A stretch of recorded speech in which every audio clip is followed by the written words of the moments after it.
பரிசுத்த ஆவியின் நாமத்தினாலே ஆமென். நாம் யாவரும் தலையை தாழ்த்தி கண்களை மூடி ஆண்டவர் நமக்கு கொடுத்திருக்கிற இந்த பரிசுத்தமான ஓய்வு நாளின் ஆராதனை வேலைக்காக ஆண்டவருக்கு நன்றி சொல்லி நம்மையும் நம்முடைய ஆராதனையும் ஒவ்வொரு பகுதிகளையும் ஒப்புக்கொடுத்து ஆண்டவருடைய சமூகத்தில் ஜெபம் செய்வோம். புதிய மற்றும் வசமா இருக்கிற நல்ல தகப்பனே கடந்த நாட்கள் முழுவதும் ரட்சாவே நீங்கள் ஒவ்வொருவரையும் பாதுகாத்திலே வழிநடத்திட்டு அதுக்காக நன்றி ரட்சாவே. ஆண்டவே எங்களுக்கு ரட்சாவே கிருபை கொடுத்ததற்காக நன்றி தகப்பனே. ஆண்டவே எங்கள் ஆராதனை ஒவ்வொரு பகுதியும் ரட்சாவே உங்கள் கடவுள் ஒப்படைக்க தகப்பனே. ஆண்டவே தொடர்ந்து முதல் முடிவு வரை உங்கள் பிரசனம் எல்லோருக்குமா சொல்லிக்கிறோம்ப்பா. எங்களுக்கு நாட்போட்டு அதிகமாக சொல்லிக்கிறோம்ப்பா தகப்பனே.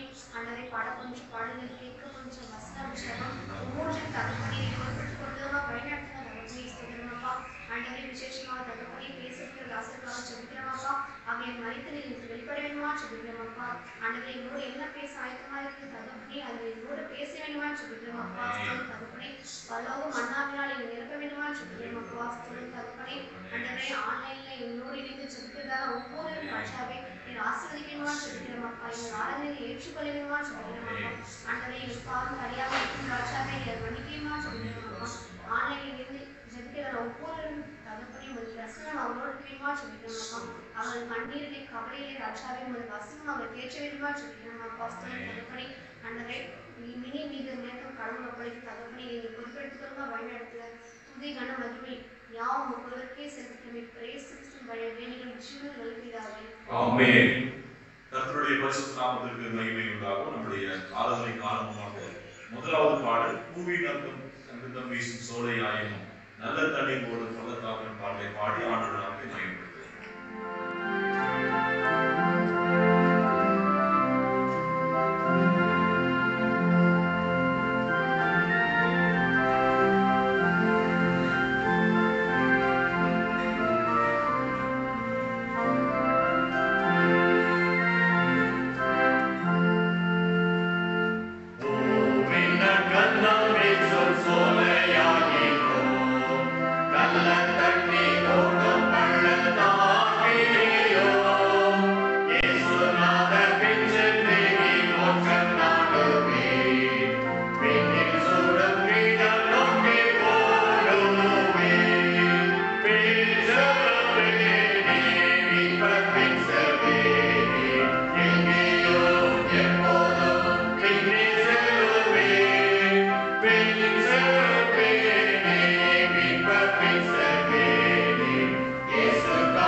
சங்கீதம் 101வது சங்கீதத்தை மாறி மாறி வாசிப்போம். அதை தொடர்ந்து கர்த்தருடைய ஜெபத்தை எல்லாம் சேர்ந்து சொல்லுவோம்.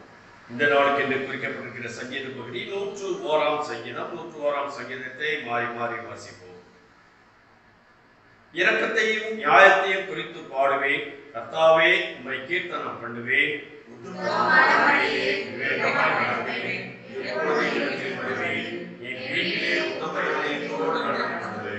தீங்கான காரியத்தை என் கண் முன் வைக்க மாட்டேன். வழி விலகுகிறவரை செய்கையை இருக்கிறேன், அது என்னை பற்றாது.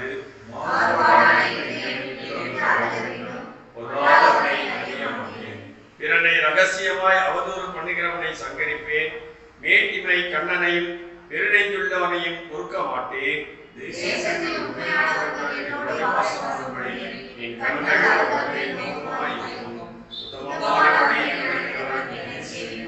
கபடு செய்கிறவன் என் வீட்டுக்குள் இருப்பதில்லை, பொய் சொல்கிறவன் என் கண் முன் நிலைப்பதில்லை.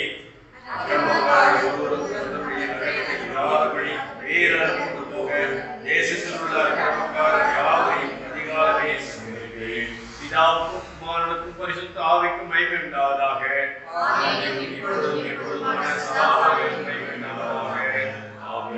நாம் கர்த்தருடைய ஜெபத்தை சேர்ந்து சொல்லுவோம். பரமண்டலங்களில் இருக்கிற பிதாவே, உம்முடைய நாமம் பரிசுத்தப்படுவதாக, உம்முடைய ராஜ்யம் வருவதாக, உம்முடைய சித்தம் பரலோகத்திலே செய்யப்படுகிறது போல பூமியிலும் செய்யப்படுவதாக. அன்றன்றுள்ள அப்பத்தை இன்று எங்களுக்கு தாரும்.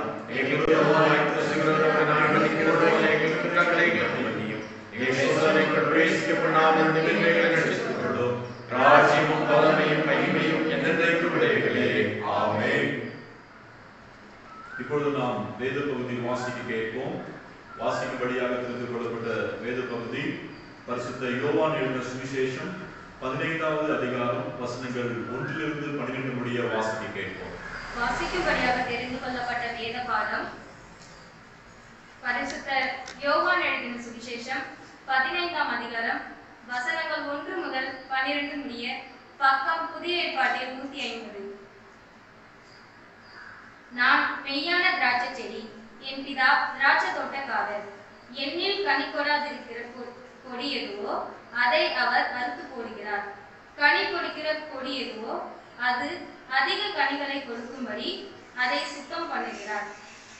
நான் உங்களுக்கு சொன்ன உபதேசத்தினாலே நீங்கள் இப்பொழுதே சுத்தமாய் இருக்கிறீர்கள். என்னில் நிலைத்திருங்கள், நானும் உங்களில் நிலைத்திருப்பேன். கொடியானது திராட்சை செடியில் நிலைத்திராவிட்டால் அது தானாய் கனி கொடுக்க மாட்டாதது போல நீங்களும் என்னில் நிலைத்திராவிட்டால் கனி கொடுக்க மாட்டீர்கள். நானே திராட்சை செடி, நீங்கள் கொடிகள். ஒருவன் என்னிலும் நான் அவனிலும் நிலைத்திருந்தால் அவன் மிகுந்த கனிகளை கொடுப்பான். என்னை அல்லாமல் உங்களால் ஒன்றும் செய்யக்கூடாது. ஒருவன் என்னில் நிலைத்திராவிட்டால் வெளியே எரியுண்ட கொடியை போல அவன் எரியுண்டு உலர்ந்து போவான். அப்படிப்பட்டவைகளை சேர்த்து அக்கினியிலே போடுகிறார்கள், அவைகள் எரிந்து போம். நீங்கள் என்னிலும் என் வார்த்தைகள் உங்களிலும் நிலைத்திருந்தால் நீங்கள் கேட்டுக்கொள்வது எதுவோ அது உங்களுக்கு செய்யப்படும். நீங்கள் மிகுந்த கனிகளை கொடுப்பதினால் என் பிதா மகிமைப்படுவார். எனக்கும் சீஷராய் இருப்பீர்கள். பிதா என்னில் அன்பாய் இருக்கிறது போல நானும் உங்களில் அன்பாய் இருக்கிறேன். என்னுடைய அன்பிலே நிலைத்திருங்கள். நான் என் பிதாவின் கற்பனைகளை கைக்கொண்டு அவருடைய அன்பிலே நிலைத்திருக்கிறது போல நீங்களும் என் கற்பனைகளை கைக்கொண்டிருந்தால் என்னுடைய அன்பிலே நிலைத்திருப்பீர்கள். என்னுடைய சந்தோஷம் உங்களில் நிலைத்திருக்கும்படிக்கும் உங்கள் சந்தோஷம் நிறைவாய் இருக்கும்படிக்கும் இவைகளை உங்களுக்கு சொன்னேன். நான் உங்களில் அன்பாய் இருக்கிறது போல நீங்களும் ஒருவரிலொருவர் அன்பாய் இருக்க வேண்டும் என்பதே என்னுடைய கற்பனையாய் இருக்கிறது. வாசிக்கும்படியாக தெரிந்து கொள்ளப்பட்ட வேத பாடம் வாசித்தாயிற்று. கிறிஸ்துவுக்கே மகிமை உண்டாவதாக. கர்த்தருடைய பரிசுத்த நாமத்திற்கு மகிமை உண்டாகட்டும். ஆண்டவராகிய இயேசு கிறிஸ்துவின் நாமத்தினாலே மீண்டுமாக இந்த இணைவழி ஆராதனை மூலமாக உங்களோடு சேர்ந்து கர்த்தரை ஆராதிக்கிறதுல இந்த இணைவழி மூலமாக நடைபெறுகின்ற ஆராதனைக்கு வந்திருக்கிற யாவரையும் அன்போடு நான் வாழ்த்துகின்றேன், வரவேற்கின்றேன். ஆண்டவர் உண்மை ஆசீர்வதிப்பாராக.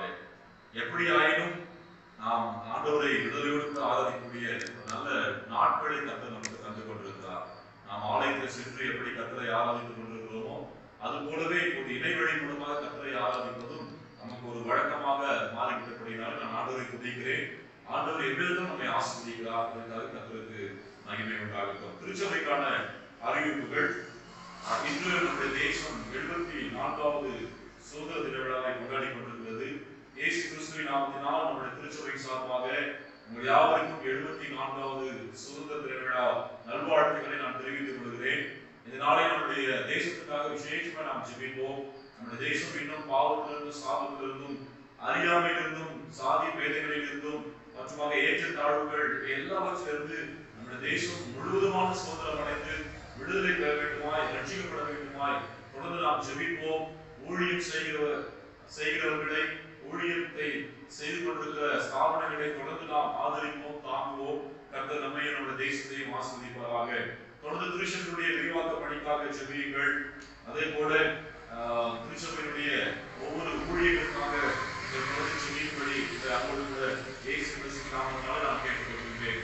இந்த வாரத்திலே பிறந்தநாள் காண்கின்ற கர்த்தருடைய பிள்ளைகள் வருகின்ற 15/8/2021 அன்று பிறந்தநாள் காண்கின்ற செல்வி லிடியா பிரிசிலா சைமன் அவர்களையும் 18/8/2021 அன்று பிறந்தநாள் காண்கின்ற மாஸ்டர் ஆர் கிருஷ்ணா அவர்களையும் 21/8/2021 அன்று பிறந்தநாள் காண்கின்ற மாஸ்டர் எம் சக்திவேல் அவர்களையும் மற்றுமாக 21/8/2021 அன்று திருமண நாள் காண்கின்ற திரு ஏ வல்லவன், திருமதி கல்பனா வல்லவன் அவர்களையும் இயேசு கிறிஸ்துவின் நாமத்தினாலே திருச்சபை சார்பாக வாழ்த்துகிறோம்.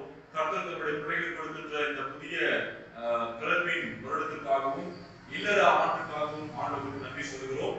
கர்த்தர் தம்முடைய பிள்ளைகளை ஆசீர்வதிப்பதாக, ஆண்டவருக்கு மகிமை உண்டாகட்டும். வழக்கமாக இப்படி நமக்கு இணையவழி ஆராதனை நடைபெறுகிற பொழுது நாம் எப்பொழுதுமே நம்முடைய ஆலயத்தில் சென்று நாம் கொடுக்கின்ற செலுத்துகின்ற காணிக்கைகளை சேகரித்து வைத்து மீண்டுமாய் ஆராதனை நடைபெறுகின்ற பொழுது ஆலயத்தில் கொண்டு வந்து நாம் படைப்பது நம்முடைய வழக்கம். நாம் அதை ஒரு சிலர் சரியாக செய்து வருகின்றோம். ஒரு சிலர் ஒருவேளை நீங்கள் மறைமுகமாக கூட கொடுத்து கொண்டிருக்கலாம். எப்படியாயினும் நம்முடைய காணிக்கைகளை சேகரித்து வைத்து மீண்டுமாக ஆலயத்தில் ஆராதனைகள் நடைபெறுகின்ற பொழுது அதை கொண்டு வந்து செலுத்தி தொடர்ந்து நம்முடைய திருச்சபையின் ஊழியர்களை, ஊழியக்காரர்களை நாம் தாங்குவோம். கர்த்தர் நம்மை ஆசீர்வதிப்பாராக.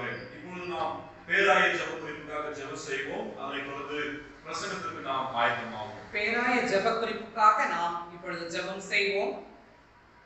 74வது சுதந்திர தினம் இன்று நாம் இந்திய தேசம் முழுவதும் சிறப்பாக கொண்டாடப்படும் இந்த வேளையில் ஆண்டவர் நம் தேசமாகிய இந்தியாவை எல்லா விதங்களிலும் ஆசீர்வதிக்க, எல்லா சமுதாயத்தினரிடமும் சமாதானம் காணப்பட, மாநிலங்கள் மற்றும் எல்லைகளில் சமாதானம் நிலவ நாம் ஜெபிப்போம். வேதத்தில் 2 முறை இந்தியாவை பற்றி சொல்லப்பட்டதற்காக நாம் தேவனை ஸ்தோத்திரிப்போம். கர்த்தாவே, இந்த நேரத்திலே சுவாமி 74வது சுதந்திர தினத்தை நாங்கள் கொண்டாடுகிற இந்த வேளையிலே சுவாமி கர்த்தாவே, நீர் எங்கள் தேசத்தை ஆசீர்வதிக்கும்படியாய் நாங்கள் கெஞ்சுகிறோம் சுவாமி. கர்த்தாவே, எங்கள் தேசத்திற்கு தந்திருக்கிற எல்லா இயற்கை வளங்களுக்காக உமக்கு ஸ்தோத்திரம் சுவாமி. எங்களுடைய இயற்கை வளங்கள் பாதுகாக்கப்பட நாங்கள் ஜெபிக்கிறோம் சுவாமி. கர்த்தாவே, எல்லா இடங்களிலும் சந்தோஷமும் சமாதானமும் நிலவ நீர் கிருபை செய்யும் சுவாமி. ஏழ்மையை எங்கள் மக்கள் எடுத்து போட்டு எல்லா மக்களும் சுபிட்சமாய் வாழும்படியான காலத்தை நீர் கட்டளையிட்டு தர வேண்டுமாய் நாங்கள் கேட்கிறோம் சுவாமி. கர்த்தாவே, எல்லா சமுதாயத்து மக்களும் சுவாமி கர்த்தாவே உம்மை அறிந்து கொண்டு உமக்கு சாட்சிகளாய் வாழ நீர் கிருபை செய்ய வேண்டுமாய் கேட்கிறோம் சுவாமி. கர்த்தாவே, ஆண்டவர் நம் குடியரசுத் தலைவர், நம் பிரதமர், இப்போது புதிதாக சேர்க்கப்பட்டுள்ள அனைத்து ஒன்றிய அமைச்சர்களுக்காக நாங்கள் இந்த நேரத்தை விசேஷமாய் ஜெபிக்கிறோம் சுவாமி. கர்த்தாவே, நம் அரசியல் சாஸ்திரத்தில் சொல்லப்பட்டபடி மத சார்பற்ற கொள்கைகளை கடைபிடிக்க நீர் எங்களுக்கு உதவி செய்ய வேண்டுமாய் கேட்கிறோம் சுவாமி. கர்த்தாவே, மத சார்பற்ற தன்மை நாட்டிலே நிலவும், மக்கள் சுதந்திரமாய் உம்மை ஆராதிக்கவும் கர்த்தாவே நீர் கிருபை செய்ய வேண்டுமாய் கேட்கிறோம் சுவாமி. மக்களின் நலனுக்காக தீட்டப்பட்ட எல்லா திட்டங்களும் சுவாமி செவ்வையாய் நடைபெற நாங்கள் உடைய சமூகத்திலே தாழ்மையாய் கேட்டுக்கொள்கிறோம் சுவாமி. கர்த்தாவே, எங்களுடைய மாநில அரசுக்காக நாங்கள் ஜெபிக்கிறோம் சுவாமி. இங்குள்ள தமிழக முதலமைச்சருக்காக மற்றும் இங்குள்ள அமைச்சர்களுக்காக நடந்து வரும் நல்ல ஆட்சி தொடர்ந்து நடைபெற கர்த்தாவே நாங்கள் சமூகத்தில் ஜெபிக்கிறோம் சுவாமி. கர்த்தாவே, எங்கள் முதலமைச்சரை நீர் ஆசீர்வதி, மந்திரி சபையை ஆசீர்வதி சுவாமி. கர்த்தாவே, நல்ல பல திட்டங்களை அவர்கள் கொண்டு வரும், அது சரியாக பயனாளிகளுக்கு போய் சேரவும், குறிப்பாக ஒடுக்கப்பட்டவர்கள், கீழ்நிலையில் உள்ள சமுதாய மக்கள் பயன்பெறவும் கர்த்தாவே நீர் கிருபை செய்ய வேண்டுமா தாழ்மையோடு ஜெபிக்கிறோம் சுவாமி. கர்த்தாவே, எங்கள் தமிழ்நாட்டை சுவாமி முதன்மையான ஒரு மாநிலமாக திகழ நீர் கிருபை செய்ய வேண்டுமாய் கேட்கிறோம் சுவாமி. இங்கே உள்ள மக்கள் கர்த்தாவே இயேசுப்பா உம்மை ஏற்றுக்கொண்டு உமக்கு சாட்சிகளாய் வாழ கிருபை செய்யும் சுவாமி. கர்த்தாவே விசேஷமாய் மாணவர்களுக்காக நாங்கள் ஜெபிக்கிறோம் சுவாமி. கர்த்தாவே பள்ளிகள் கல்லூரிகள் இல்லாத அந்த நேரத்திலே சுவாமி அவர்களுக்காக ஆன்லைன் மூலமாக அனுப்பப்படுகிற பாடங்களை பிள்ளைகள் கருத்தாய் படித்து தங்களுடைய நேரத்தை வீணாக்காமல் படிக்க வாழ்க்கையை முன்னேற கிருபை செய்ய வேண்டுமாய் ஜெபிக்கிறோம் சுவாமி. கர்த்தாவே நம்முடைய நாட்டில் உள்ள அனைத்து சபைகள் மற்றும் ஊழியர்களுக்காகவும் சபைகளுக்காகவும் ஊழியர்களுக்காகவும் நாங்கள் ஜெபிக்கிறோம் சுவாமி. கர்த்தாவே எல்லா ஊழியர்களையும் பாதுகாக்க வேண்டுமாய் கேட்கிறோம் சுவாமி. மக்களுக்கு ஏற்படுகிற உபத்திரவங்கள் பாடுகள் அனைத்தின் மத்தியிலும் என் தேவனே நீர் பாதுகாப்பை தந்து கர்த்தாவே உம்முடைய வல்லமையோட பிரசன்னத்தால் என் மக்களை நிரப்ப வேண்டுமாய் கேட்கிறோம் சுவாமி. உம்முடைய வசனத்தை எடுத்து செல்கின்ற உம்முடைய ஊழியக்காரர்களை கர்த்தாவே நீ பலப்படுத்த வேண்டுமாய் கேட்கிறோம் சுவாமி. அவர்களை எல்லா சிக்கனங்களுக்கும் தாக்குதலுக்கும் மோசங்களுக்கும் தயவாய் விலக்கி காத்துக்கொள்ள வேண்டுமாய் ஜெபிக்கிறோம் சுவாமி. இயேசுப்பா இந்த கொரோனா 2ஆம் நிலை கர்த்தாவே தடுக்கப்படவும் 3ஆம் அலை வராமல் இருக்கவும் கர்த்தாவே நாங்கள் விசேஷமா இந்த பாதப்படியில ஜெபிக்கிறோம் சுவாமி. கர்த்தாவே மக்கள் கர்த்தாவே எதிர்ப்பு சக்தி உள்ளவர்களாய் கர்த்தாவே மாறத்தக்கதாக இயேசுப்பா ஒவ்வொருவரும் கண்ணியமாய் நடந்து கொள்ள நீர் கிருபை செய்யும் சுவாமி. மக்கள் ஒவ்வொருவரும் கர்த்தாவே அரசு விதிக்கிற ஒவ்வொரு சட்ட திட்டங்களையும் கடைபிடிக்க நீர் கிருபை செய்யும் சுவாமி. கூட்டமான இடங்களை தவிர்க்கும்படியாய் கிருபை செய்யும் சுவாமி. கர்த்தாவே முகக்கவசங்களை அணியும்படியாய் தங்களை பாதுகாப்பாய் தூய்மையாய் காத்துக்கொள்ள நீர் கிருபை செய்யும் சுவாமி. தங்களால் மற்றவர்களால் தங்களுக்கோ எந்த விக்கினங்களும் மோசங்களும் ஏற்படாதபடி இந்த 3ஆம் அலை முற்றிலுமாக இந்திய தேசத்தை தொடாதபடி உலகத்தை தொடாதபடி என் தேவனே நீர் பாதுகாக்க வேண்டுமாய் கேட்கிறோம் சுவாமி. இந்த கொரோனா வைரஸால் அலை நடந்து கொண்டிருந்த காலத்திலே கர்த்தாவே முன்கள பணியாளர்களின் அவருடைய செயல்கள் கர்த்தாவே இயேசுப்பா நீர் அதை ஆசீர்வதிக்க வேண்டுமாய் கேட்கிறோம் சுவாமி. மருத்துவ பணியிலே இருக்கக்கூடிய ஒவ்வொருவரையும் நீர் ஆசீர்வதியும் சுவாமி. அவர்கள் எடுக்கின்ற எல்லா முயற்சிகளை நீர் ஆசீர்வதியும் சுவாமி. அது மக்களுக்கு பிரயோஜனமாய் இருக்க மக்கள் அவர்களோடு ஒத்துழைக்க நீர் கிருபை செய்ய வேண்டுமாய் கேட்கிறோம் சுவாமி. இயேசுப்பா அந்த முன்கள பணியாளர்களின் பாதுகாப்பிற்காக உம்முடைய சமூகத்தில் வருகிறோம் சுவாமி. இயேசுப்பா நீர் அவர்களை அவருடைய குடும்பங்களை பாதுகாத்து நீரே அவர்களுக்கு போதுமானவராய் இருந்து எல்லா ஆசீர்வாதங்களை அபரிதமாய் தர வேண்டுமாய் கேட்கிறோம் சுவாமி. தடுப்பூசி அனைத்து மக்களும் போட்டுக்கொள்ள மனமுவந்து முன்வர வேண்டுமாய் கேட்கிறோம் சுவாமி. கர்த்தாவே அந்த தடுப்பூசி போடும்போது மக்களுக்கு அது பாதுகாப்பாய் இருக்க மக்கள் எல்லாரும் இந்த கொரோனா வைரஸ்ல இருந்து காப்பாற்றப்பட நீ தயவாய் கிருபை செய்ய வேண்டுமாய் கேட்கிறோம். இயேசுப்பா இந்த நேரத்தை விசேஷமாய் சுவாமி பிறந்த நாளை காண்கின்ற லிடியா பிரிசில்லா சைனுக்காக ஜெபிக்கிறோம் சுவாமி. இயேசுப்பா நீ மகளை ஆசீர்வதி தன்னுடைய படிப்பிலே முதன்மையாய் இருக்க அவளுக்கு வேண்டிய நல்ல ஞானத்தை ஞாபகத்தை தர வேண்டுமாய் கேட்கிறோம் சுவாமி. கிருஷ்ணாக்காக ஜெபிக்கிறோம் சுவாமி. அவனை நீர் ஆசீர்வதிக்க குடும்பத்திற்கு சாட்சியாய் அவன் திகழ நிற்கு பேசுகிறோம். இப்ப நல்ல ஞானத்தை தாரும் சுவாமி. கர்த்தாவே சக்திவேலுக்காக ஜெபிக்கிறோம். சக்திவேலுக்கு நீ தந்திருக்கிற நல்ல சுகத்துக்காக ஸ்தோத்திரம் சுவாமி. கர்த்தாவே அவனும் குடும்பத்திலே ஒரு சாட்சியாய் ஒளி விளக்காய் நீர் அவனை பிரகாசிக்க செய்ய வேண்டுமாய் கேட்கிறோம். ஞானமுள்ள இருதயத்தை தர வேண்டுமாய் கேட்கிறோம் சுவாமி. கர்த்தாவே பிறந்த நாளை காண்கின்ற இந்த 3 பிள்ளைகளை கர்த்தாவே நீர் மென்மேல் ஆசீர்வதித்து உயர்த்தி அருள வேண்டுமாய் கேட்கிறோம் சுவாமி. திருமண நாளை காண்கின்ற வல்லவனையாக்காகவும் கல்பனாமாக்காகவும் ஜெபிக்கிறோம் சுவாமி. கர்த்தாவே குடும்ப வாழ்க்கையை இணைத்து குழந்தை செல்வத்தையும் பேரப்பிள்ளைகளை கொடுத்து நீர் ஒரு குடும்பத்தை ஆசீர்வதித்து கிருபைக்காகவும் ஸ்தோத்திரம் சுவாமி. கர்த்தாவே நீர் இன்னும் அவர்களுக்கு வேண்டிய நல்ல சுகத்தை பலத்தை தாரும் சுவாமி. கர்த்தாவே பலவனுக்கு அவருடைய கையில் உள்ள பலவீனம் நீங்கும்படியாய் கிருபை செய்யும். கர்த்தனாக்கு கர்த்தாவே அந்த பள்ளி பணியிலே சுவாமி தலைமை ஆசிரியர் பள்ளியை நல்ல வழியிலே எடுத்து செல்ல நீர் கிருபை செய்யும். மகளையும் மருமகனையும் பேரப்பிள்ளைகளை நீர் ஆசீர்வதித்து காரும். துதி கன மகிமையாவற்றை உமக்கு செலுத்துகிறோம் ஜீவனுள்ள பிதாவே. ஆமென். ஹalleluya.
ஆவியானவரே எங்களை நிரப்புதப்பா. அந்த வல்லமையாய் இந்த அபிஷேகத்தால் அன்றைய கிருபையினால் நிறைத்து அன்றைய எங்களுடைய செவிகளையும் எங்களுடைய இதயத்தின் எண்ணங்களையும் எங்களுடைய பார்வைகளையும் எங்களுடைய வசனத்தின் நேராக ஒருமுகப்படுத்திட இயேசு ரட்சகர் மூலமாய் ஜெபிக்கிறோம் என் நாமத்தினாலே.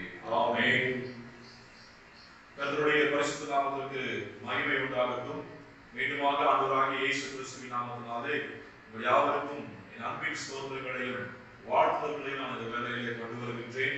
மன மகிழ்ச்சியான சந்தோஷமான ஆசீர்வதிக்கப்பட்ட இந்த நல்ல நாளுக்காக ஆராதனை வேலைக்காக நான் ஆண்டவரை மீண்டுமாய் துதிக்கிறேன். கொரோனாவுடைய 2ஆம் அலை மீண்டுமாக அது தொடர்ந்து கொண்டிருக்கிற இந்த வேலை 3ஆம் அலை வந்துவிடுமோ என்கிற ஒரு அச்சம். இப்படிப்பட்ட சூழ்நிலை மத்தியில் கூட இந்த 74வது சுதந்திர தின விழாவை நாம் காணும்படியாய் ஆண்டவர் கிருபை பாராட்டியிருக்கிறார். ஒருவேளை நாம் இடைவெளி மூலமாக கர்த்தரை ஆராதித்துக் கொண்டிருந்தாலும் அந்த சந்தோஷம், அந்த மகிழ்ச்சி, அந்த சமாதானத்தில் ஆண்டவர் கிடைக்கிறபடினாலே நான் ஆண்டவரை துதிக்கின்றேன். இந்த வாரத்திலே கர்த்தர் நமக்கு கொடுத்த அந்த வாக்குத்தத்த வசனம் அது மத்திய சுவிசேஷம் 24ஆம் அதிகாரத்தினுடைய 13வது வசனத்திலே முடிவு பரியந்தமும் நிலை நிற்பவனே ரட்சிக்கப்படுவான் என்று சொல்லி அந்த வசனத்தை நாம் இந்த மாதத்தில் வாக்குத்தத்தமாக பெற்று தியானித்துக் கொண்டிருக்கின்றோம்.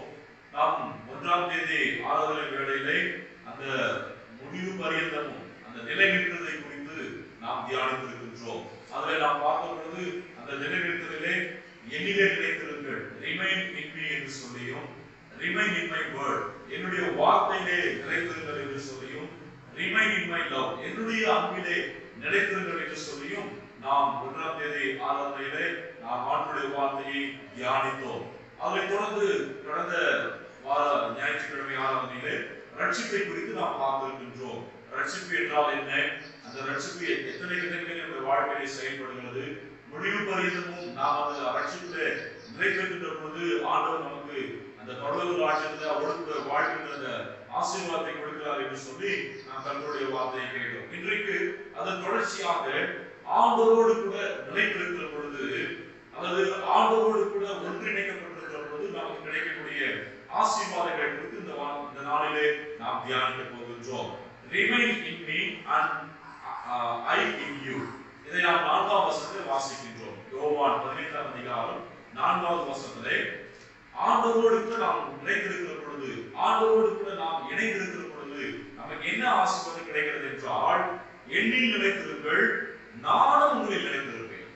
ஆண்டவர் நம்மோடு நிலைத்திருக்கக்கூடிய அந்த ஒரு ஆசீர்வாதம் நமக்கு கிடைக்கிறதாக வேதம் நமக்கு சொல்கிறது. பிரியமானவர்களே, ஆண்டவரோடு கூட நாம் இணைக்கப்பட்டிருக்கிற பொழுது, ஆண்டவரோடு கூட நாம் நிலை கொடுக்கிற பொழுது, ஆண்டவரோடு கூட நாம் ஐக்கியப்படுகிற பொழுது அவர் நம்மை எந்த விதங்களையும் பார்ப்பதை கிடையாது. ஒருவேளை நாம் தவறுகளை செய்கிற பொழுது, நாம் ஆண்டவர் விரோதமான பாவங்களை செய்கிற பொழுது, வீடுகளை நாம் செய்து துணிகரமான பாவங்களை செய்கிற பொழுது கூட நாம் கர்த்தருடைய சமூகத்துக்கு வருகிற பொழுது, அவரோடு கூட இணைக்கப்படுவதற்கு, அவரோடு கூட நிலை கொள்வதற்கு வருகிற பொழுது அவர் அந்த பாவங்களை எல்லாம் பார்க்காதபடி அவர் நம்முடைய பிள்ளை என்ற அந்த எண்ணத்தோடு கூட பார்த்து நம்மோடு கூட வந்து அவர் நிலை கொள்கிறார், நம்மோடு கூட வந்து அவர் இணைந்து கொள்கிறார். நம்மிலே அவர் வந்து நிலை கொண்டு நம்மை ஆசீர்வதித்து நம்மை வழிநடத்துகிற ஆண்டவராக இருக்கிறார் என்று சொல்லி வேதவசனம் நமக்கு சொல்கிறது. ஹல்லேலூயா.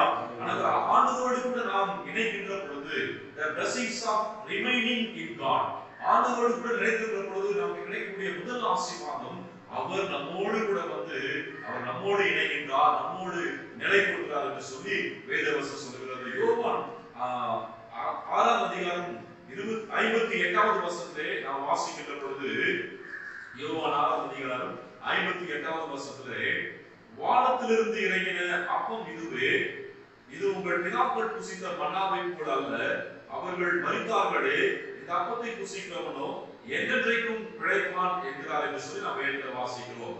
56வது வசனத்திலே வாசிக்கிற பொழுது, என் மாம்சத்தை புசித்து என் ரத்தத்தை பானம் பண்ணுகிறவன் என்னிலே நிலைத்திருக்கிறான், நானும் அவனையே நினைத்திருக்கிறேன் என்று சொல்லி கர்த்தருடைய வார்த்தை சொல்கிறது. அப்படியானால் ஆண்டவரோடு கூட நாம் ஐக்கியப்படுகிற பொழுது, ஆண்டவரோடு கூட நிலை கொள்வதற்கு முடிவு பரியந்தம் ஒரு certain பீரியடுக்கு மாத்திரமல்ல, ஒரு நமக்கு தேவைகள் வருகிற பொழுது மாத்திரமல்ல, நமக்கு சுகம் கிடைக்க வேண்டும் என்பதற்காக மாத்திரமல்ல, நம்முடைய குடும்ப கஷ்டங்கள் மாற வேண்டும் அல்லது ஏதோ ஒரு காரியம் நமக்கு கைகூடி வர வேண்டும், ரொம்ப நாட்களாக தடைகள் அங்கு இருந்து கொண்டிருக்கிறது, அந்த தடைகள் மாறி அந்த ஆசீர்வாதம் கிடைக்க வேண்டும் என்பதற்காக என்பதற்காக அந்த ஒரு குறிப்பிட்ட காலகட்டத்துக்கு மாத்திரமல்ல, முடிவு வரையிலும் ஆண்டவரிடத்துல நாம் இணைக்கப்படுகின்ற பொழுது, ஆண்டவரோடு கூட நிலை கொள்கிற பொழுது, அவர் நம்மோடு கூட வந்து நிலை கொள்கிறார், நம்மோடு கூட அவர் நிலைத்திருக்கிறார் என்று சொல்லி வேதம் சொல்கிறது. 2 நாளாகமம் 15ஆம் அதிகாரம் 20வது வசனத்துல வாசிக்கின்ற பொழுது, நீங்கள் என்னை தேடினால், ஆண்டவரை நீங்கள் தேடினால் நீங்கள் அவரை கண்டுகொள்ளலாம்,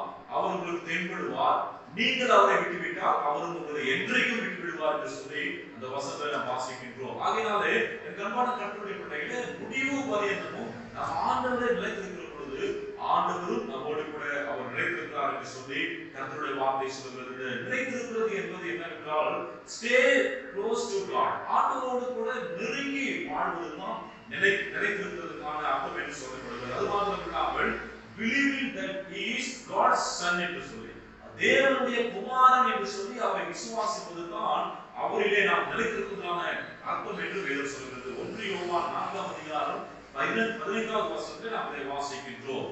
தேவகுமாரன் அவர் இயேசு கிறிஸ்து என்பதை நாம் விசுவாசிக்கிறது ஆண்டவரிடத்திலே நாம் நிலை கொள்வதற்கு அர்த்தம் என்று சொல்லி, மத்தேயு 11ஆம் அதிகாரம் 16வது வசனத்தை வாசிக்கிற பொழுது இயேசு கிறிஸ்து அங்கே தன்னுடைய சீஷர்கள் நம்மை கூடியிருந்த மக்களிடத்தில் கேட்பார், என்னை யார் என்று ஜனங்கள் சொல்லுகிறார்கள்?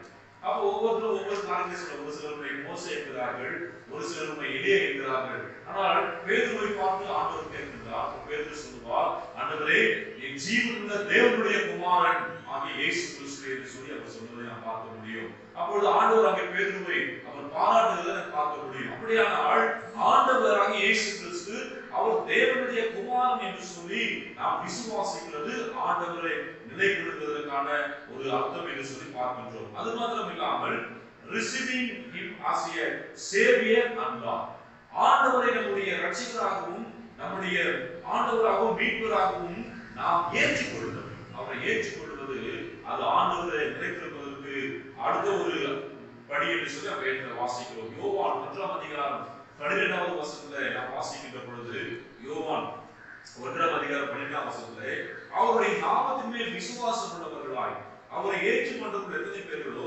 அத்தனை பேர்களும் தேவனுடைய பிள்ளைகளாகும்படி அவர்களுக்கு அதிகாரம் கொடுத்தார். அவரை விசுவாசித்து அவரை ஏற்றுக்கொள்கிறது அவருடைய நிலை கொடுத்ததற்கான இன்னொரு படி என்று வேதம் வாசிக்கிறது. இதைத்தான் 1 யோவான் 3ஆம் அதிகாரம் 23ஆம் வசனம் சொல்லுகிறது. அடுத்தபடியாக அவர் நமக்கு என்ன சொல்கிறாரோ அதை செய்வது, அது ஆண்டவரிலே நாம் நிலைத்திருப்பதற்கான இன்னொரு படி என்று சொல்லி வேதம் வாசிக்கும். 1 யோவான் 3ஆம் அதிகாரம் 24ஆம் வசனத்திலே, அவர் சொல்லுகிறதை நாம் செய்வோமானால் நாம் ஆண்டவரிலே நிலைத்திருக்கிறோம் என்று சொல்லி சொல்லப்படுகிறது.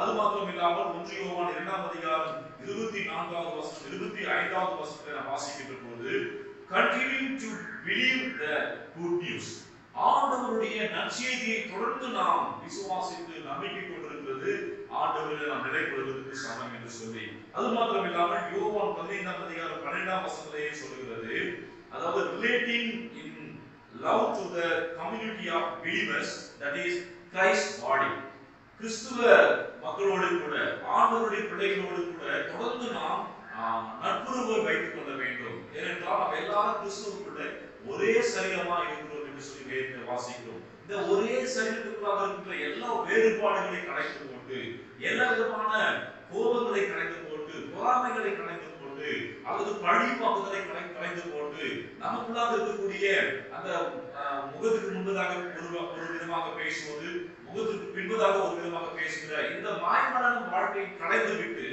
நாம் ஆண்டவருடைய பிள்ளைகளோடு கூட அன்பிலே ஒன்றிணைக்கப்பட வேண்டும். அதுதான் ஆண்டவரிலே நிலைப்படுவதாக இங்கு சொல்லப்படுகிறது. 4 காரியங்கள் சொல்லப்படுகிறது. 1, ஆண்டவராகிய இயேசு கிறிஸ்து தேவனுடைய குமாரன் என்று நாம் விசுவாசிக்கிறது நாம் அவரை நிலைத்திருப்பதற்கான ஒரு காரியம். அவரை ஏற்றுக்கொண்டு நம்முடைய ஆண்டவராக, நம்முடைய இரட்சகராக, மீட்பராக அவரை ஏற்றுக்கொள்வது அவரை நிலைத்திருப்பதற்கான காரியம். அவர் சொல்லுகிறதை செய்கின்ற பொழுது தொடர்ந்து நாம் ஆண்டவருடைய சுவிசேஷத்துல ஆண்டவருடைய நற்செய்தியிலே விசுவாசம் வைத்துக் கொள்வது, அதே போல ஆண்டவருடைய பிள்ளைகளோடு கூட நட்புறவை உறவுகளை நாம் வைத்துக் கொள்கிறது ஆண்டவர்களை நிலைத்திருக்கிறதாக வேதம் சொல்கிறது. அப்போ முதலாவதாக ஆண்டவர்களை நிலை கொடுக்கிறதுக்கு அவர் நம்மோடு கூட வந்து நிலை கொடுக்கிறதான அந்த ஆசீர்வாதத்தை கொடுக்கிறார். அவர் நம்மோடு கூட இருக்கிற பொழுது எதற்குமே கவலை இல்லை. அல்லேலூயா. பாருங்க, ஒவ்வொரு பகுதியிலும் நீங்க பாருங்க, எங்கெல்லாம் ஆண்டவர் நம்முடைய பிள்ளைகளோடு கூட இருந்தாரோ அங்க அங்கெல்லாம் அவரை காப்பாற்றி இருக்கிறார், அவர்களை விடுதலையாக்கி இருக்கின்றார், அவர்களுக்கு சுகம் கொடுத்திருக்கின்றார், அவருடைய வாழ்க்கையில நன்மையை செய்திருக்கின்றார். ஆகையினாலே ஆண்டவரோடு கூட நாம் நிலைத்திருப்போமானால் ஆண்டவர் நம்மோடு கூட நிலைத்திருப்பார். இது அவர் நம்மளுக்கு முதல் ஆசீர்வாதம். இரண்டாவது ஆசீர்வாதத்தை குறித்து நாம் 5ஆம் வசனத்தை வாசிக்கின்றோம். யோவான் 15ஆம் அதிகாரம் 5ஆம் வசனத்திலே, நானே திராட்சை செடி, நீங்கள் கொடிகள், ஒருவன் என்னிலும் நான் அவனிலும் நிலைத்திருந்தால் அவன் மிகுந்த கனிகளை கொடுப்பான். அல்லேலூயா. முதலாவதாக அவர் நம்மோடு கூட வந்து நிலைத்திருக்கின்றார். இரண்டாவதாக நாம் அவர்களை நிலை கொடுக்கிற பொழுது, அவர் நம்மோடு கூட நிலை கொடுக்கிற பொழுது நாம் மிகுந்த கனிகளை கொடுக்கிறோம் என்று சொல்லி வேதவசனம் சொல்கிறது. Fruits is not limited in this chapter. இங்கே இந்த வேத பகுதியை நாம் வாசிக்கின்ற பொழுது, அதாவது இந்த ஃப்ரூட் என்று சொல்லி அந்த கனிகள் என்று சொல்லப்படுவதற்கு அர்த்தம் என்ன சொல்கிறார்கள் என்றால், அந்த ஜெபத்திற்கு பதில் கிடைப்பது 7ஆம் வசனத்தில் சொல்லப்பட்டிருக்கிறது. நீங்கள் என்னிலே நிலைத்திருந்தால் நீங்கள் கேட்டுக்கொள்வது உங்களுக்கு கொடுக்கப்படும் என்று சொல்லி, அந்த ஜெபத்திற்கு பதில் கிடைப்பது ஒரு கனி கொடுக்கிறதான அனுபவம். அது 7ஆம் வசனத்தை வாசிக்கிறோம். 11ஆம் வசனத்திலே அந்த சந்தோஷம், என்னுடைய சந்தோஷம் உங்களிலே நிறைவடையும் என்று சொல்லி 11ஆம் வசனத்தை வாசிக்கிறோம். என்னுடைய சந்தோஷம் உங்களிலே நிலைத்திருக்கும்படி, உங்கள் சந்தோஷம் நிறைவா இருக்கும்படி இவைகளை குறித்து சொல்கிறேன். அந்த சந்தோஷம் அது ஒரு கனியுள்ள ஒரு காரியம். 12ஆம் வசனத்தை வாசிக்கிறோம். அந்த அன்பு, நான் உங்களிலே அன்பா இருக்கிறது கூட நீங்களும் ஒருவரிலே ஒருவர் அன்பா இருக்க வேண்டும் என்பதே என்னுடைய கற்பனையா இருக்கிறது. இந்த காரியங்கள் இந்த வேத பகுதியிலே இந்த அதிகாரத்தை அது கனிகளாக சொல்லப்பட்டிருக்கிறது.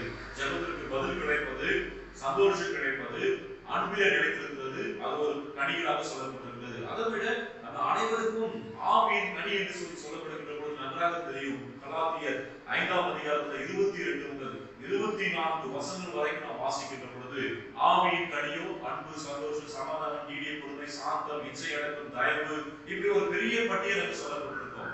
இந்த கனிகள் அந்த வாழ்க்கையில அது ஒவ்வொரு நாளும் அது கிடைக்கும் என்று சொல்லி, அது வரும் என்று சொல்லி வேதவசனம் சொல்கிறது. 2 பேதுரு 1ஆம் அதிகாரம் 5ஆம் வசனத்திலிருந்து 8ஆம் வசனம், மத்தேயு 7ஆம் அதிகாரம் 15 20 வசனங்கள் வரைக்குமாக இதை நாம் சொல்லப்பட்டிருக்கிறது. அதனாலே கனி கொடுக்கிற வாழ்க்கை நமக்கு ரொம்ப முக்கியமானது. இது ஒரு குறிப்பிட்ட சீசனுக்கு இல்லை, அது மரம், செடி, கொடிகள் அந்த சீசனுக்கு ஏற்ற கனிகளை கொடுக்கும். ஆனால் நம்மிடத்துல ஒவ்வொரு நாளும் கனிகளை எதிர்பார்த்து கொண்டிருக்கிறார்கள். ஆண்டவர் எதிர்பார்க்கிறார் இல்லை என்பது ஒரு புறம் இருந்தாலும், நம்மோடு கூட பழகுகிற மக்கள், நம்மோடு கூட இருக்கக்கூடிய மக்கள் நம்முடைய வாழ்க்கையில் இந்த கனிகளை ஒவ்வொரு நாளும் எதிர்பார்க்க. என்ன கனிகள்? இந்த சந்தோஷம், சமாதானம், நீடிய பொறுமை, சாந்தம், இச்சை அடக்கம், தயவு, நற்குணம், இவை எல்லாம் எங்ககிட்ட இருக்குதா? இல்ல ஒரு குறிப்பிட்ட நேரத்துக்கு மாத்திரம் அப்படி பேசிக் கொண்டிருக்கிறார்களா? இதை வாழ்க்கையில செயல்படுத்துகிறார்களா என்று சொல்லி ஒவ்வொரு நாளும் நம்ம 2 கண்களால் மற்றவை பார்த்தால் 1000 கண்கள் நம்மை பார்த்து கொண்டிருக்கிறது. ஆகையால் என் அன்பான தேவனுடைய பிள்ளைகளே, நாம் கனி கொடுக்கிற வாழ்க்கையை வாழ்கின்றோம் எப்பொழுது? ஆண்டவரிலே நாம் நிலை கொடுக்கிற பொழுது. ஆண்டவரிலே நாம் நிலை கொடுக்கிற பொழுது ஆண்டவர் நம்மளுக்கு வந்து நிலை கொடுக்கிறார். ஆண்டவரிலே நாம் நிலை கொடுக்கிற பொழுது, நிலைத்திருக்கிற பொழுது நாம் மிகுந்த கனிகளை கொடுக்கிறவர்களாய் மாறுகின்றோம். அது மாத்திரமில்லாமல் நாம் அந்த 17ஆவது வசனத்தை வாசிக்கின்றோம், 7ஆம் வசனத்தை வாசிக்கிறோம். நீங்கள் என்னிலும் என் வார்த்தை உங்களிலும் நிலைத்திருந்தால் நீங்கள் கேட்டுக் கொள்வது எதுவோ அது உங்களுக்கு கொடுக்கப்படும். அல்லேலூயா. அது உங்களுக்கு செய்யப்படும். இதை வாசிக்கிறோம். Remain in me, you may ask for anything you what will be granted. நீங்க கேட்டுக் கொள்கிற you may ask for anything you what you want will be granted. நீங்க கேட்டுக் கொள்கிறது அது உங்களுக்கு அனுமதிக்கப்படும், அது உங்களுக்கு செய்யப்படும், அது உங்களுக்கு கொடுக்கப்படும் என்று சொல்லி நாம் வேதத்தில் வாசிக்கிறோம். மத்தேயு 7ஆம் அதிகாரம் 7ஆம் வசனத்திலே ask and it will be given to you என்று சொல்லி நாம் வேதத்தில் வாசிக்கிறோம். அது உங்களுக்கு கொடுக்கப்படும். இங்கே grant to you என்று சொல்லி நாம் பார்க்கிறோம். அது உங்களுக்கு அனுமதிக்கப்படும் என்று சொல்லி நாம் வேதத்தில் வாசிக்கிறோம். பாருங்க, யோவான் 14ஆம் அதிகாரம் 13 இருந்து 14ஆம் வசனத்திலே நாம் 14ஆம் அதிகாரத்துல 14ஆம் வசனத்தை நாம் வாசிக்கிறோம். நீங்கள் என் நாமத்தினாலே எதை கேட்கிறீர்களோ குமாரனிலே பிதா மகிமைப்படும்படியாக அதை செய்வேன். என் நாமத்தினாலே நீங்கள் எதை கேட்டாலும் அதை நான் செய்வேன் என்று சொல்லி வேதத்தில் வாசிக்கிறோம். யாருங்க என்று சொல்லுவாங்க? யாராவது நமக்கு என்ன வேணுமோ கேளு, உனக்கு என்ன வேணாலும் கேள்வி நான் கொடுக்கல யாராவது சொல்லுவாங்களா? ஆண்டவர் சொல்லுகிறார். எப்போ?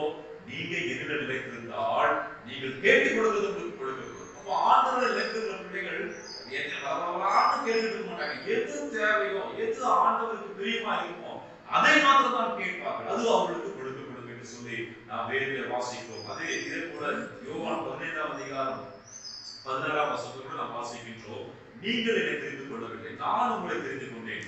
நீங்கள் என் நாமத்தினாலே பிதாவை கேட்டுக் கொள்வது எதுவோ அதை அவர் உங்களுக்கு கொடுக்கத்தக்கதாக நீங்கள் போய் கனி கொடுக்கும்படிக்கும் உங்கள் கனி நிலைத்திருக்கும்படிக்கும் நான் உங்களை ஏற்படுத்தினேன். அதுக்காக தான் ஆண்டவர் நம்மளை வச்சிருக்கிறார், கனி கொடுக்கும்படியாக வைத்திருக்கிறார். நாம் ஆண்டவரை கேட்டுக் கொள்வதை பெற்றுக் கொள்ளும்படியாக ஆண்டவர் வைத்திருக்கின்றார். அந்த கால வேளையில கண்மான ஆண்டவருடைய பிள்ளைகளே, நாம் ஆண்டவரோடு கூட நிலைத்திருக்கிற பொழுது அவர் நம்மோடு கூட நிலைத்திருக்கின்றார். நாம் ஆண்டவரோடு கூட நிலைத்திருக்கிற பொழுது நாம் அதிக கனிகளை கொடுக்கும்படியாக நம்முடைய வாழ்க்கையை சுத்தப்படுத்தி நமக்கு வேண்டிய தேவையில்லாத காரியங்களை எல்லாம் நம்மை விட்டு அகற்றி கனி கொடுக்கும்படியாக நம்மை பயன்படுத்தும்படியாக அனைத்து ஆசீர்வாதமாய் நம்மை மாற்றுகிறார். அது மாத்திரம் இல்லாமல் நாம் கேட்டுக்கொள்கிற காரியங்கள், நம்ம ஆண்டுகள் நிலைத்திருக்கிற பொழுது நாம் என்னென்ன காரியங்களை எல்லாம் கேட்கிறோமோ அவர்கிட்ட அதை அப்படியே அவர் கொடுத்து நம்மை ஆசீர்வதிக்கிற தேவனாய் இருக்கின்றார். இந்த காலை வேளையிலே நம்மையும் நம்முடைய காரியங்கள் ஒவ்வொன்றையும் நாம் ஆராய்ந்து பார்த்து கர்த்தருடைய சமூகத்துல நம்மை அர்ப்பணிக்கும் முடிவு பரியந்தமும் ஆண்டவரிலே நிலைத்திருக்கின்ற பொழுது இந்த ஆசீர்வாதங்களை ஆண்டவர் நமக்கு கொடுக்கின்றார். ஒருவேளை ஆண்டவரிலே நாம் நிலைத்திராவிட்டால் என்ன நடக்கும் என்று சொல்லி அதே 15ஆம் அதிகாரம் 2ஆம் வசனத்துல எங்கே கனிமரத்துல கொடி எதுவோ அதை அவர் அறுத்து போடுவார், கனி கொடுக்கிற கொடி எதுவோ அதிக கனிகளை கொடுக்கக்கூடிய சுத்தம் பண்ணுகிறார். அது மாத்திரம் இல்லாமல் 6ஆம் வசனத்துல சொல்கிறார், என்னை அல்லாமல் உங்களால ஒன்றுமே செய்ய முடியாது. காலை வேளையில ஆண்டவரே இன்னும் உண்மையிலே நிலைத்திருக்கக்கூடிய அனுபவம் எனக்கு தாரும். உண்மையிலே நிலைத்திருக்கிற போது நீர் என்னோடு கூட வந்து என்னிலே நிலைத்திருக்கின்றீர். நீர் ஆண்டவரே உண்மையிலே நான் நிலைத்திருக்கின்ற பொழுது நான் அதிக கனிகளை கொடுக்கும்படி என்னை சுத்தம் பண்ணுகிறேன். உண்மையிலே நான் நிலைத்திருக்கின்ற பொழுது நான் கேட்டுக்கொள்கிற எல்லாவற்றையும் எனக்கு அப்படியே செய்கிறேன். உண்மை என்று நாங்கள் ஒன்று செய்ய முடியாத ஆண்டவரே எங்களை தாழ்த்தி அர்ப்பணிக்கிறோம். முடிவு பரியந்தமும் உண்மையிலே நிலைத்திருக்கக்கூடிய அந்த அனுபவத்தையும் உண்மையிலே நிலைத்திருக்கக்கூடிய வரக்கூடிய ஆசீர்வாதங்களை தாரும் என்று சொல்லி இந்த காலை வேளையில் கர்த்தருடைய சமூகத்தில் நம்மை அர்ப்பணிப்போம். ஆண்டவர் நம்மை நமக்கு இந்த வார்த்தைகளை ஆசீர்வதித்து கொடுப்பாராக. ஆமென். மீண்டுமாக நாம் அனைவரும் ஒன்று சேர்ந்து உம்பாதம் பணிந்தேன் என்னாலும் துதியே உண்மையற்றி யாரை பாடுவேன் ஏசையா உங்கள் நன்கு உள்ளம் தொகுதி என்ற பாடலை நாம் பாடுவோம். அதை தொடர்ந்து நாம் இறுதி ஜெபத்துக்கு நேராக கடந்து போகிறோம். Amen.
வார்த்தைகளுக்காக நன்றி என்னிலே முடிவு பரியந்தமும் நிலைத்திருக்கிறவன் ரட்சிக்கப்படுவான் என்று வேதத்தில் வாசிக்கிறோம். ஆமாண்டவரே, உண்மையிலே நாங்கள் நிலைத்திருக்கிற பொழுது நீர் எங்களிலே நிலைத்திருக்கிறீர்களாக.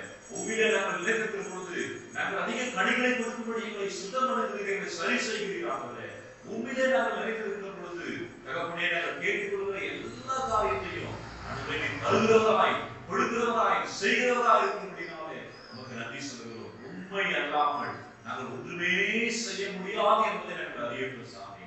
ஆண்டவரே, நாம் கனி கொடுக்கிற வாழ்க்கையை வாழவில்லை என்றால் வெளியே எரிந்து போகப்படுகின்ற ஆண்டவரே அல்லது குப்பையில போடப்பட்டு எரிக்கப்படுகிறதுக்கு சமமாக்கப்படுகிற அந்த வாழ்க்கையை உண்டு என்பதை நாங்கள் உணர்ந்து கொள்ள ஆண்டவரே முடிவு வருகின்றன உங்களுடைய வருகை வருகின்றன அல்லது எங்கள் ஆயுசு நாட்கள் முடிகின்ற வரைக்கும் அது உண்மையிலே கிடைக்கக்கூடிய அனுபவத்தை எங்கள் ஒவ்வொருத்தருக்கும் இந்த காலை வேலையை தரும்படியா இன்னும் எங்களை கொத்தி சுத்தமாக்கி ஆண்டவரை எழுப்பூட்டு உமக்காக நாங்கள் வாழ்கின்ற ஆண்டவரை விலை கொடுக்கின்ற வாழ்வை தரும்படியாக எங்களை தாழ்த்தி சொந்த நாங்கள் அர்ப்பணிக்கிறோம். ஆண்டவரே, தொடர்ந்து கர்த்தரை நடத்தும்படியாய் ஆண்டவரே தொடர்ந்து தேவனுடைய பிரசன்னம் வாரம் முழுதும் எங்களோடு கடந்து வரும்படியாக எங்களை அர்ப்பணிக்கின்றோம். மீண்டும் ஒரு விஷயமாக ஆண்டவரே பிறந்தநாள் காண்கின்ற பிள்ளைகளுக்காக திருமணநாள் காண்கின்ற பிள்ளைகளுக்காக நாங்கள் செபிக்கிறோம். கர்த்தருடைய பிள்ளைகள் புதிய ஆண்டவர் வருடத்தை காண்கின்ற பொழுது புதிய இல்லற ஆண்டை காண்கின்ற பொழுது வருஷத்தை நன்மையினால் முடிசெலுத்த கர்த்தர் இந்த பிள்ளைகளுக்கு அப்படிப்பட்ட நன்மைகளை தந்து ஆசீர்வதிக்கும்படியாக நாங்கள் செபிக்கிறோம். ஆண்டவரே, நமக்கு நன்றி சொல்கிறோம். எங்கள் ஈசிய திருச்சபைகளுக்காய் எங்களுடைய தந்தையராய் பிரதமர்களாய் எல்லா பேராயர்கள் எங்கள் திருச்சபையுடைய ஒவ்வொரு ஊழியர்கள் எங்கள் திருச்சபையின் குழந்தை பிறந்த குழந்தை முதல் சிறு பிள்ளைகள் பெரியவர்கள் வாலிப பிள்ளைகள் பெரியவர்கள் வயதான பெற்றோர்கள் எல்லாரும் தாழ்த்தி சமூக அர்ப்பணிக்கின்றோம். எங்கள் கொடுத்திருக்கிற 100 ஆண்டு தரிசனம் 1 லட்சம் திருச்சபைகள் 1 கோடி ஆத்மாவை நோக்கி தொடர்ந்து செயல்படும் கிருபை வந்து நடத்தபடியாக அதுவரைக்குமாக இந்த தரிசனங்கள் நிறைவேறுகின்ற வரைக்கும் ஒருவேளை உங்களுடைய வருகை தாமதிக்குமையானால் எங்கள் ஆயுசு நாட்கள் இருக்கின்ற வரைக்கும் உங்களுடைய வருகை பரியந்தம் தொடர்ந்து நாங்கள் உங்களுடைய நிலைத்திருந்து கொடுக்கின்ற நன்மைகளை ஆசீர்வாதங்களை பெற்று உங்களுடைய நாமத்தின் மகிமைக்காக வாழ வளர கிருபை தர வேண்டுமா இயேசு சாமி மூலமாய் தாழ்மையோடு செபிக்கிறோம் எங்கள் பரிசுத்தமுள்ள நல்ல பிதாவே, ஆமென். நம்முடைய கர்த்தராகிய இருக்கிற இயேசு கிறிஸ்துவின் கிருபை, பிதாவாகிய தெய்வத்தின் அன்பு, பரிசுத்த ஆவியானவருடைய ஐக்கியம், சமாதானம், பாதுகாப்பு, செல்வம், ஆரோக்கியம் நம் அனைவரோடு கூட ஆண்டவருடைய வருகை மட்டும் காத்து நடத்துவதாக. ஆமென்.